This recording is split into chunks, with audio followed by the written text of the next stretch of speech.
Have a cup of tea. Thank you very much. There you go. اوه سرکوزین بریتانیا چای پیشکش روزنامه وانوند کرد.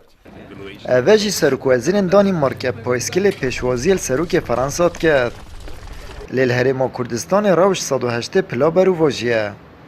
دمی برپرسن پارتن دستالدار سردان و هر جه کید کن بسادان پاسوام دیفت کبن و هر تشتکرات وستید حتا که از بنی در بازد بید. السراست حکومت خوجهی جدیدنا پارزگار و روبرین گشتی با حوالاتیان وکو خونه که حوالاتیان دهو که گازندهاش پارزگار بروین ها جید کن گوریناه تدانوان ببینن. من مراجعت محافظی کرد بو هندک شولو یعنی تو ده نامه که ده محافظی دروجا سه روجا هی وکشنی که ده بجنه برید نشه بر من خوش بو مدویا پارزگار بو ما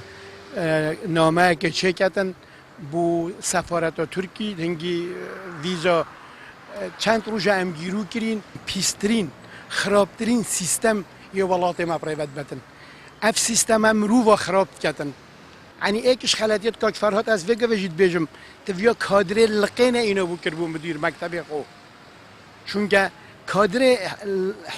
حزب بو دولت پرورده نکریه حزب کادر بو دولت بو ریوبرنا دولت پرورده نکریه ابا 20 نقله ها نبره وانا کم چنانی که محافظی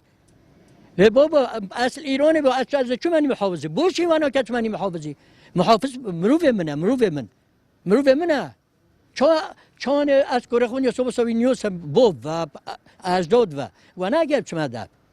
که یا دلی خوب بیجم نه بوم بیجه کنه تا چه داشتم بیجنن نزا کشنی او جا هکر شب چی دانی محافظی پاسوان و بانک خوازک جید بیجید برپرسن معورینی نکوب چنان آف خلکی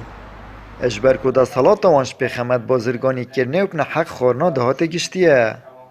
نکو خدمت کرنا ملتی اوا خونه که برپس به هند خدمت خلکی بکن اوا خو که برپس به هند سر حساب و خلکی بجینو و مال و خلکی بخون و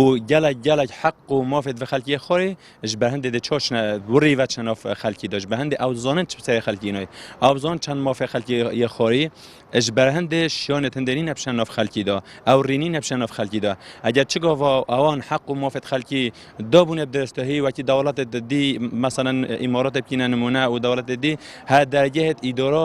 پیونا کن درجه اداره بجنه دو درجه مدیر و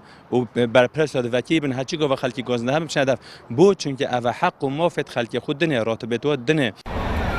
الهرما کردستان برپرسن حکومی که ارکوان خدمت کرنا خلکیه خود جدا کریش ملتی اپرانگه که با حوالاتین آساینین جنابوان ببینید